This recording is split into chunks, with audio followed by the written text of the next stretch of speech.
Forget it's not symmetrical, and we have to calculate it support by support. Then after that, we have to define the shear diagram.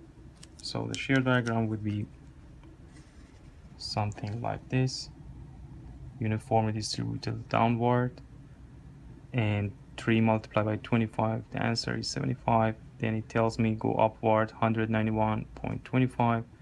I'm gonna reach to 116.25. And after that is again distributed load, go downward. How much? 25 multiplied by 10. So 25 multiplied by 10, which is 250, minus this value, we're gonna reach to 133.75. It tells me go upward this much, 233.75, and if I deduct from this value, I'm gonna reach to roughly 100. So after that we have to deduct this much, which is 25 multiplied by length of 4, which is exactly 100, and we reach to 0, which proves my calculation is correct, and this is right because it's a closed diagram. It is my shear diagram.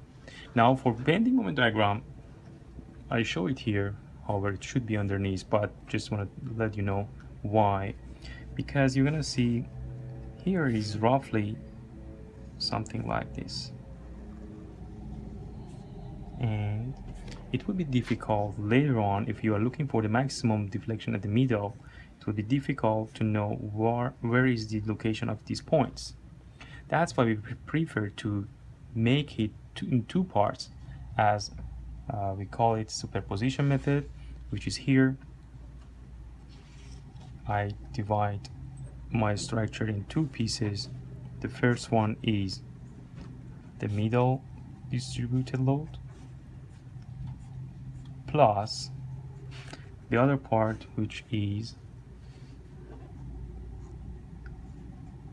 our hang part loading.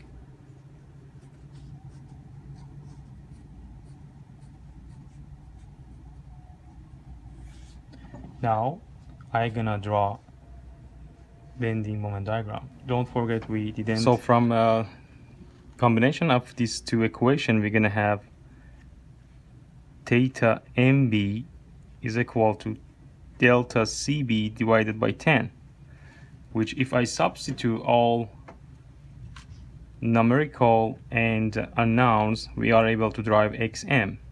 But the thing is that we don't know delta CB, which is easy to calculate from point B to point C, this area which has a little bit minus and some positive part. We have to add them up and substitute. Let's calculate delta CB first, which is all noun. Delta CB is equal to calculation of the top part, which is this part, would be equal to 2 per 3, 312.5 multiplied by 10 multiplied by the centroid of this one up to point C. So we're gonna see that the length is totally 10, this length would be 5. So that's how we calculate for this area. Just to remind you how we do that, I show you this calculation here. You see how it works for parabola, which is area number 2. That's what we are looking for, 2/3 BH, and we are able to know from this figure that it's equal to this value. But we have another negative part, which is equal to minus, I'm gonna divide it in two parts. This one, which is the rectangle and triangle. For the rectangle, let me show you by this sign so you know what we are talking about.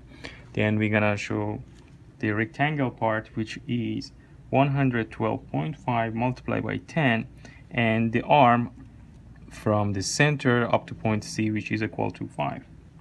We have another minus, which is this triangle, which is this one minus this one. The total would be half of 87.5